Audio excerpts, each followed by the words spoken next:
Hello, good evening, and welcome to Full Time Reds after Liverpool put another pressure point on Manchester City in the race for the Premier League title this year. I'm your host, Keith Plunkett. Tonight I'm joined by Kev as usual and a blast from the past. What's this quadrupians? Yeah, very nice, very nice. Delighted to be joined by Mr. Matt Roberts. Matt, how are you? I'm good, mate. Good to be on. How you doing? Great to have you on. Great to have. I was only saying what seldom is wonderful with you. We don't see it around these parts much anymore, but it's great to have you on. Hope all is well with you over the other side of the world. Hope all's you're Oh, happy enough. You're settled in for a title run in an anyway, Matt, and a quadruple chase. That's what we like around these parts.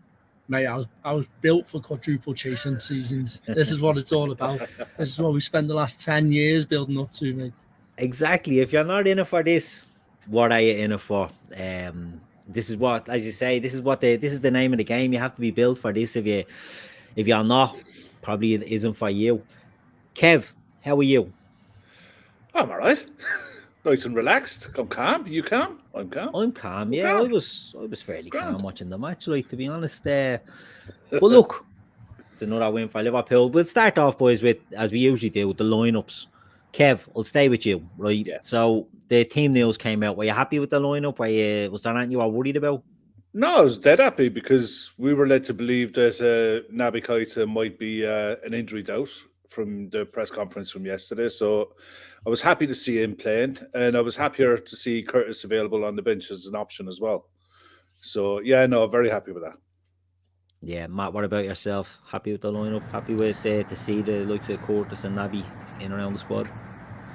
Yeah, I think it picks itself at the moment with a couple of little niggling injuries. Good to see Naby, as Kev said. I think Naby's quietly taking on that genie role if he just Yeah. stays fit. That um, he's going about his business, as I say, very quietly. But he's just keeping the play going. He's getting the ball. He's showing for the ball. It's all the stuff he'll never get all the accolations on social media or match of the day or any of that.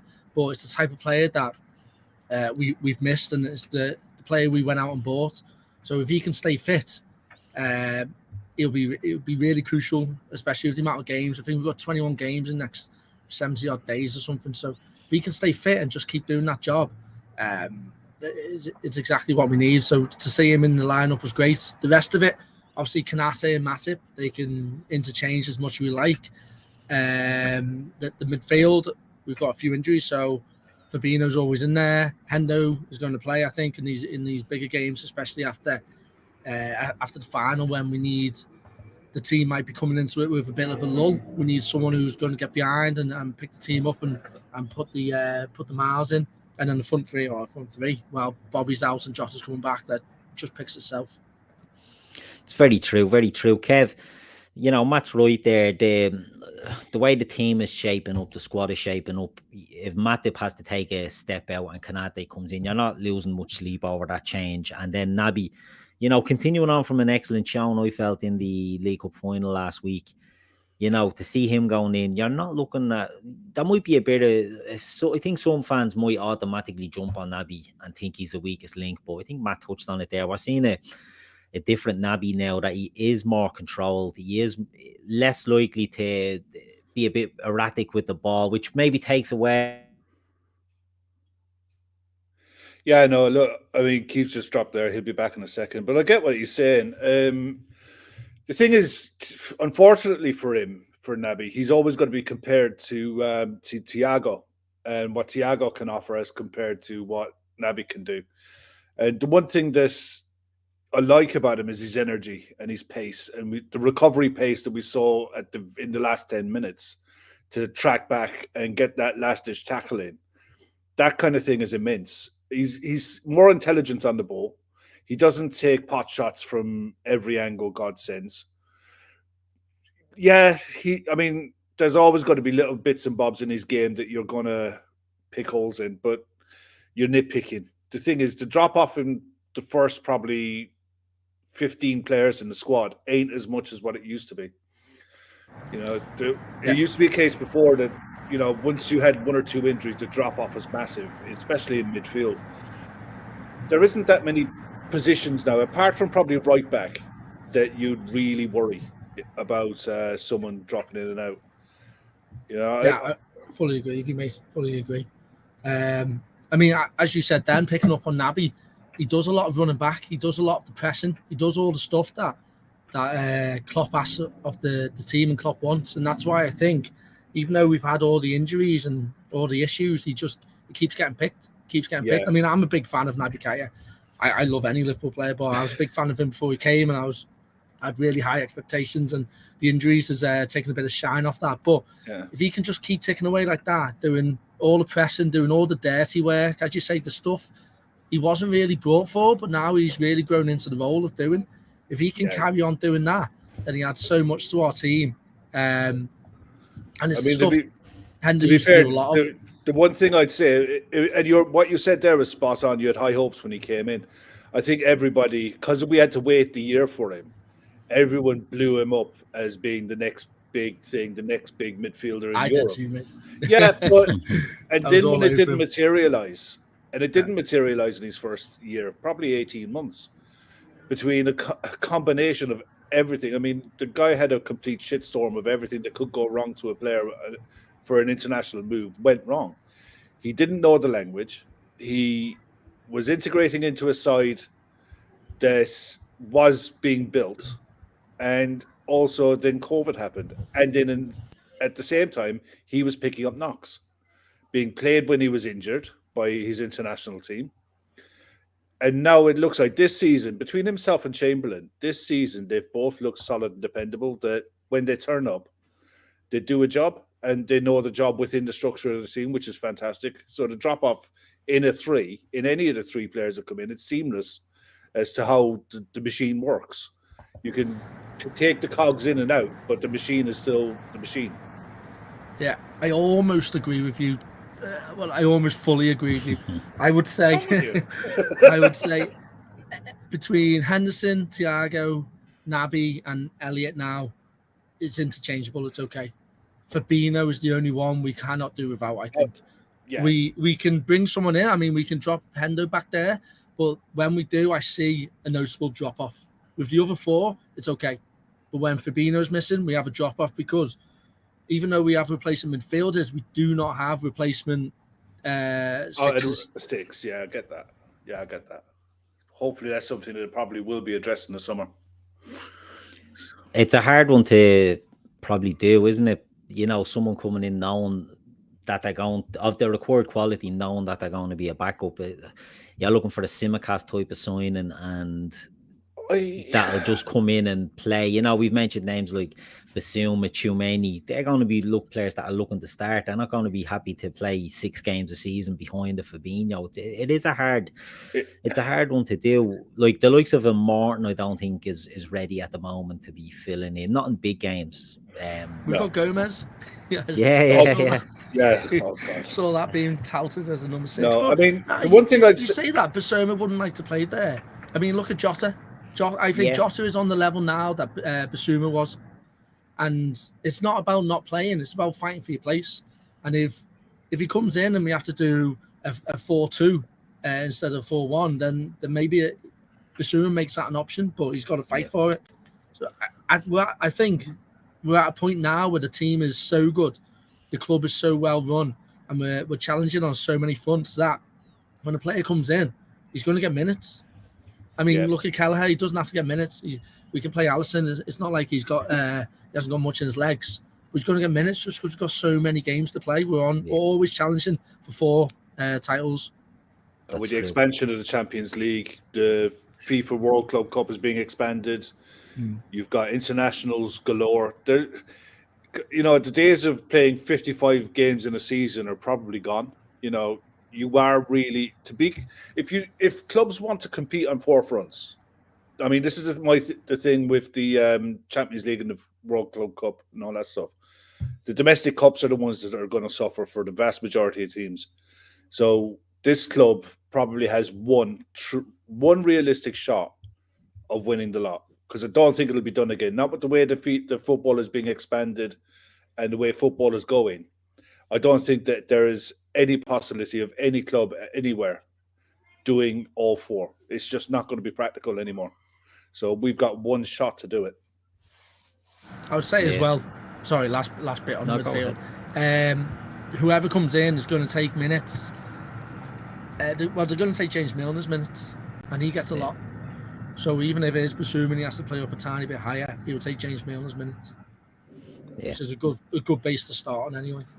Very true, very true. But lads, there's a comment up on the screen there from Garmark. Trent has 44 assists in 153 Premier League games. Leighton Baines holds the record with 53 in 420 games. And the match starts, and basically straight from the off, there's an offside, and Trent is switched on from the very start, puts a ball through to Mo. Mo should do better. You know, in them, I don't like being critical of Mo because he's done enough to warrant, you know, the odd little stinky one. But I think when he goes through one-on-one with them, sometimes he doesn't really finish them as well. He makes them a bit too hard for himself. I don't know what it is that he does, but it's excellent thinking by Trent to get that ball moving. And Matt, you know, there's not many players in fullback positions that think and play like that, is there? Nah, it's bred into him. I mean, he's an attacking player through and through. He's learned how to be an unbelievable defender, but he's an attacking player at heart. So no matter what happens, he's always going to have that eye. Look at Barcelona. It's back to the same thing. Quick ball, Origi scores. Perfect. He plays down that right almost every single week with Mo Salah, so they're on the same wavelength. So he knows as soon as he gets a free kick back there, he knows Mo's looking to run straight away, because any defense is going to be quite high when the ball's won or free kick's won just on the edge of the box. But any defending line is going to be high, so he knows look up and give it to Mo. 4 or 5 times out of 10, it will come to a one-on-one chance. Mo was unlucky. I think he was off his game today, which is fine. He's allowed to be. He's had that many good games. He's had that many minutes this season. I think when Jota and Firmino are back full time, we can maybe give him a rest here and there, and he'll get back scoring. But even if we don't, he'll be scoring anyway. It's Mo Salah. He's in the peak of his physical condition. He's not going to score. He just had one off afternoon. Yeah, and even if he's not scoring, he's taken the attention of teams. So last week in the League Cup final, Chelsea made sure that they had enough bodies on Mo, and that left the other side free. And in Luis Diaz now we have a player that's got that sort of excitement on the left wing. But yeah, it starts off, you know, we get in real early and the game is going on, and 27 minutes in, we get the goal, we get the breakthrough. Kev, it's I think Trent's getting the assist on this one, but I don't know. We'll give it to him. We'll give it to him, because why wouldn't you? But it's a shot. But Mane's really switched on. He's really alert to get in there and get the touch on it, isn't he? He is, yeah. For all of Sadio's work in coming short for the ball, and he did it for 96 minutes today, where he was always available. He was always an outlet. To the anticipation that something might drop to his feet was what a proper number 9. I mean, Robbie Fowler and Michael Owen made careers out of those goals. You know, the anticipation that the keeper might spill it, that the defender might cock it up. That's instinct. You know, that's not, you can't train that. You can't coach that. And the versatility that Sadio gives you, he can play right, he can play left, he can play through the middle, he can drop. He's got everything in his game. He's slowly but surely turning into the complete forward. And he's the only thing he suffers from is the if it wasn't for Salah. He suffers from the if it wasn't for Salah debate, because any other season, any other era for Liverpool, he'd be the main man all day long, all day, every day, and twice on Sunday. He's that good. And he could have had a couple today. I thought Diaz could have had 2 or 3. You know, we weren't anywhere near as clinical as we needed to be today. And we made that game a lot harder for ourselves than it needed to, especially in the first half. You know, and credit to West Ham. I thought they were really good on the counter. Antonio was a handful. Lanzini was pretty good. Fornals was very good. You know, but it was one of those, we needed to score first. It would have been an absolute nightmare of a game if they'd gone ahead. It was vital that we scored first. And with the domination, I thought we dominated that first half hour. For even right through to the first half, yeah, West Ham had some sniffs, but I felt that we were the better side. We were always looking more likely to score, and it was vital that we did when we did. Matt, Kev touched on West Ham got a few chances, and as the game went on, they broke the high line. I don't know what minute it was, but it goes through, and it's Lanzini, I think, is it, or Fornals, and they chipped Allison, but Trent does well to get back on the cover. Was that a sign of what Keep was? dropping out again. I know his question. Are you back? Yeah, do you want to finish your question, or do you want me to just answer and make one up from yourself? Make one up. I didn't think I dropped, but go ahead. I think we'll win. I think we'll win the league. Yeah. Yeah. Why not? Now, do you know what? Before the game, I said the hardest thing today, the hardest part of Jurgen Klopp's job, is to get these boys up for it. Because after a League Cup, every team's after the League Cup win, every team's always got that hangover. Yeah. It's the main issue. It happens all the time. You see teams in the past, maybe 10 or odd years ago, they win the League Cup and then they go off the title run, and that's the hardest thing that we had to do today. So what we did, we came out, we went 6-0, we went 5-0. We just came out and done a very solid job. We missed some chances. They got one behind, but they're a very good team. West Ham aren't the old West Ham that they used to be. They're fifth in the Premier League. They're challenging for top 4 in Champions League. So we're not up against some shite. Yeah. I thought we did very well. I didn't think we gave them many chances. They took a lot of shots from outside the box, and we got over that hangover quite well. It was always going to be a bit leggy. You saw the lads in the dressing room after the final, cans of beer in the hand and stuff. So it was always going to be that little bit leggy compared to usual. But get the win and we move on. It's what champions do. Indeed, it is, and it's a great sign. Kev, the commentary where you touched on it yourself as well, we're keen to stress the battles that Mikel Antonio was having with our players. Now, personally, I didn't think he was great today, but I thought the threat was coming more so from the likes of Fornals, Lanzini, Bowen when he was on. You know, the players that were around him. I didn't think Konate suffered too much with a couple of times he got in around them, but you know, West Ham were they were on every corner, they were putting 3 around Allison, and they were allowed sort of do that, and they have a way of playing, and you know, there's more than one way to skin a cat and all that, and you don't have to play football. But this shite of just surrounding the keeper, and I think Moss actually pulled Antonio up early on for doing it. You know, you can blade and cook a steak on a GHD hair tongs if you want. It doesn't mean it's going to be nice. You know what I mean? Like this type of football is absolute gick. They were let get away with it, but they are a good team. As Matt said, these are not the old West Ham. They have got something about them because, well, they have got a big burly centre forward. They've got quality in and around him. And while you're only 1-0, there is always a chance. Do you know what I mean? There is always the risk that they can get in behind you and do something. But you're worried as the game was going on. So the first half comes to an end. We're into the second half. It's more of the same. Did you think they posed the same threat, or were they looking more dangerous for you? I thought once they made the change, I was more relaxed. Once Noble came on, I thought that would slow them up a bit. And it did. You know, we were able to contain them more. We were able to sit in our shape when we needed to and manage the game that way a lot easier.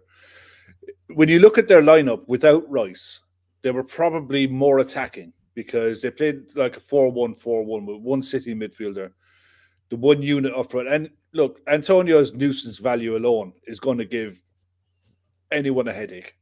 It doesn't matter who you are. And it was nice to see Ibu go in a foot when he knocked the ball past Ibu.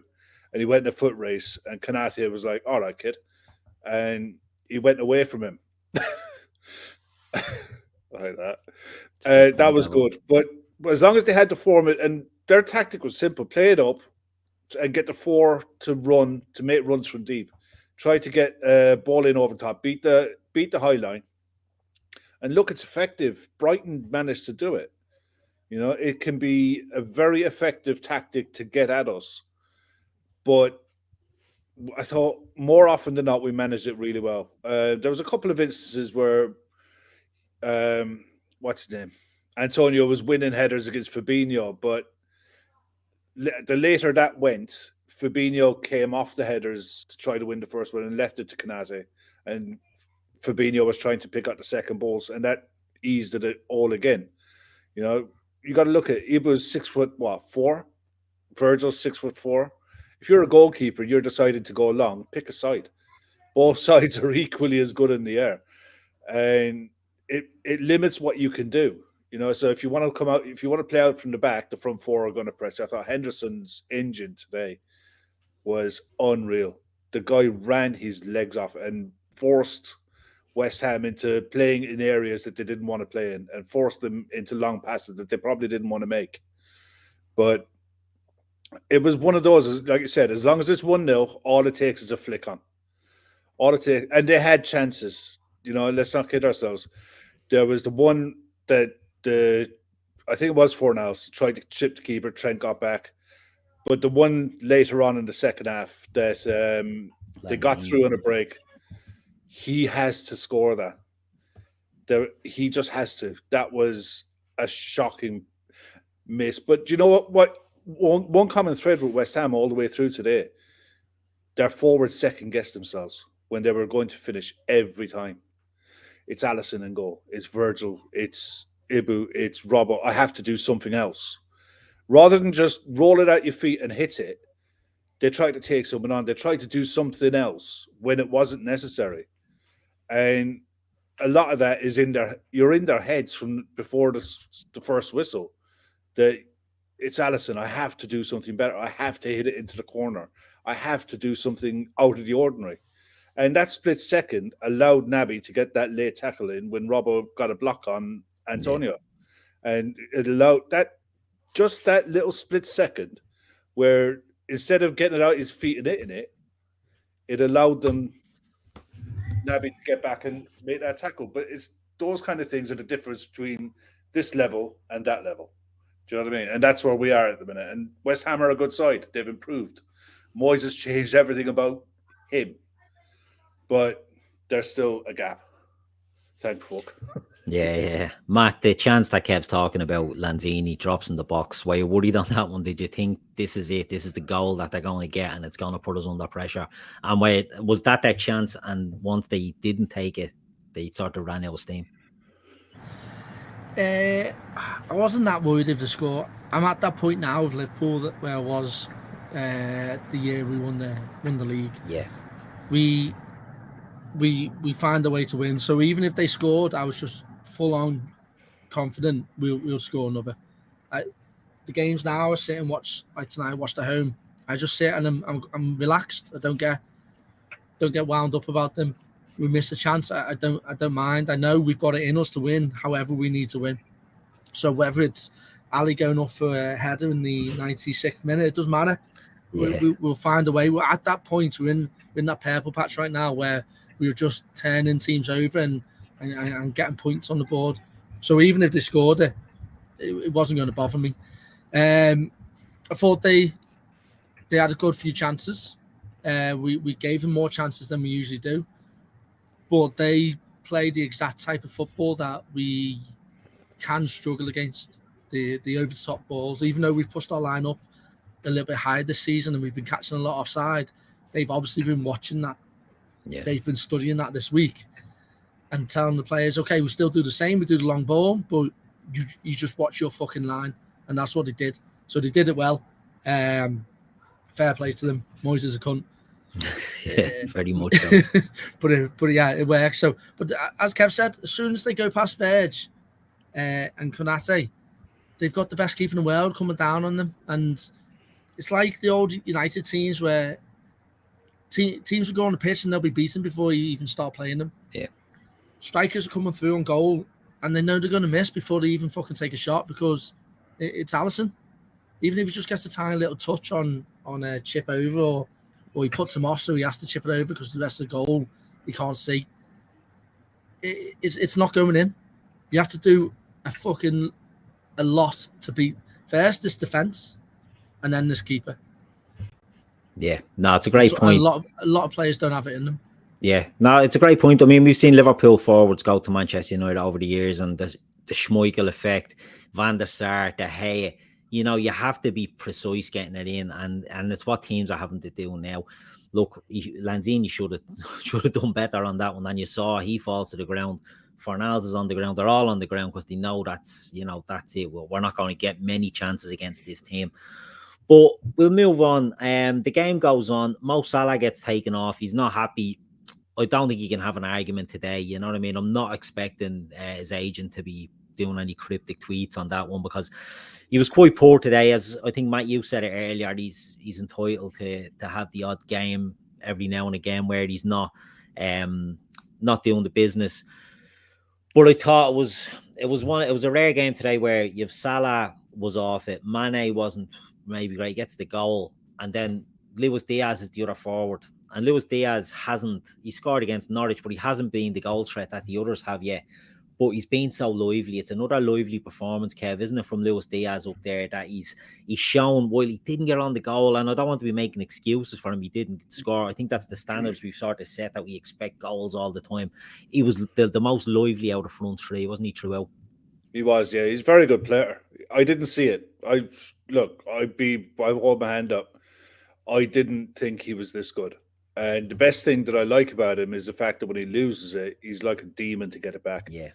His energy levels are brilliant for someone who's never done a preseason with us.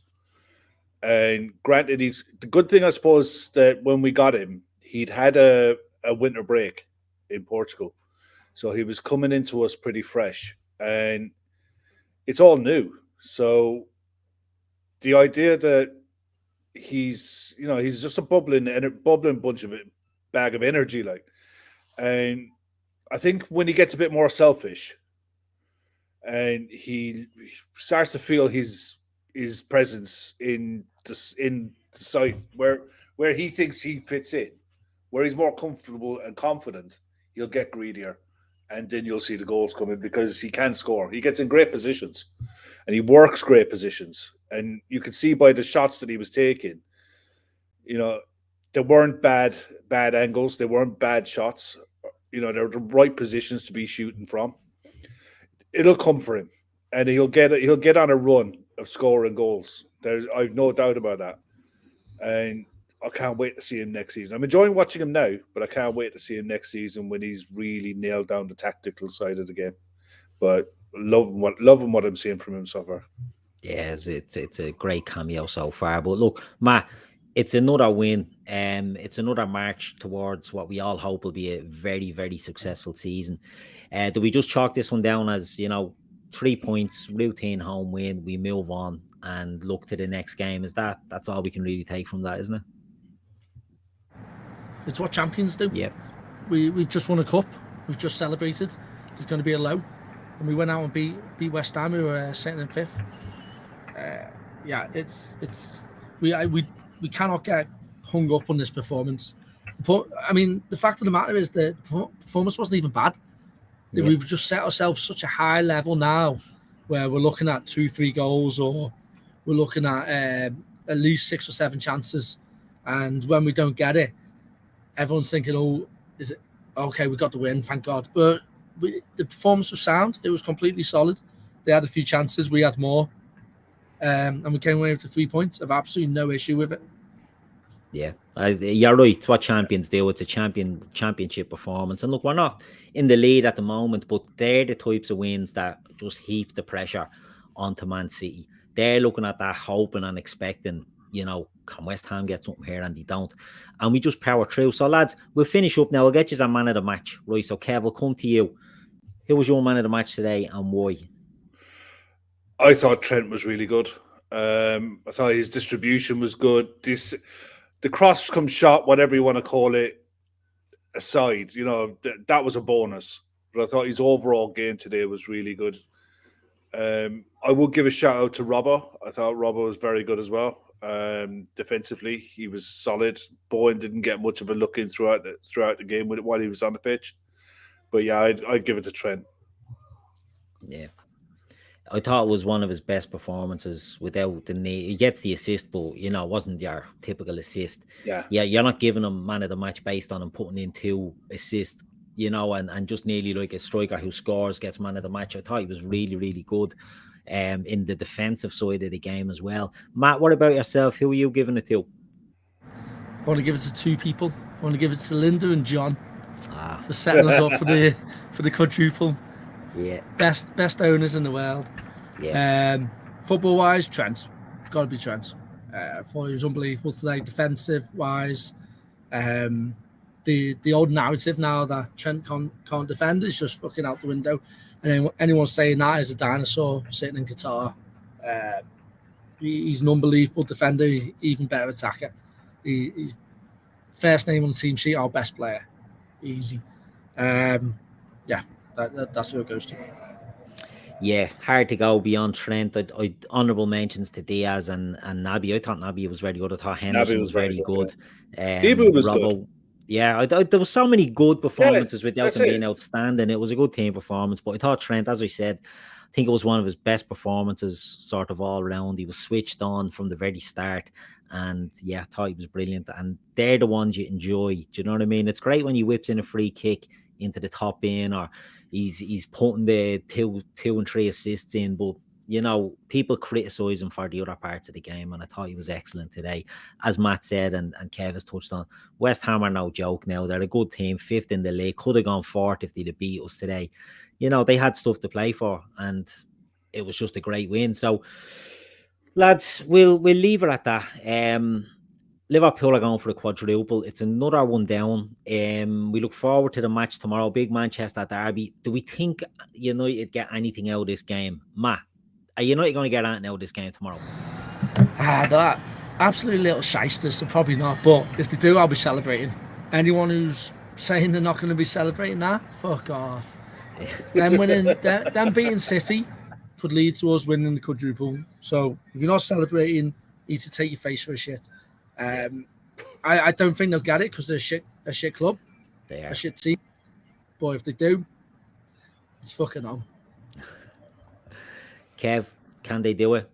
It's possible. If I said it last night, that if Maguire doesn't start, or if they play a back five with pace up front, they have a good chance, because City are susceptible to being countered if you can break through the press. And technically, United have some good footballers. The likes of a Pogba, Bruno, if they're on it, they can create chances. But it's all ifs, buts, and maybes. I'm going to need a werewolf bath if they get anything out of it tomorrow, because it's just going to feel all kinds of wrong, but it's still going to feel right. Yeah, it's going to be right, 100% right.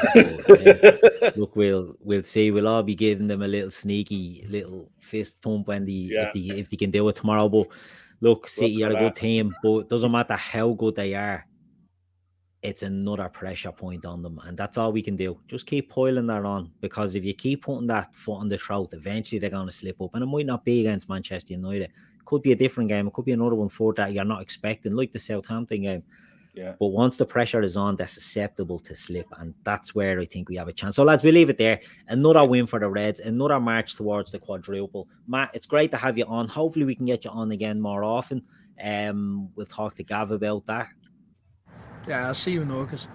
Yeah, that's it. See you for the parade. Are we having one parade, Matt, or 4 parades? 4. 5, because we didn't get the league one the last time. So.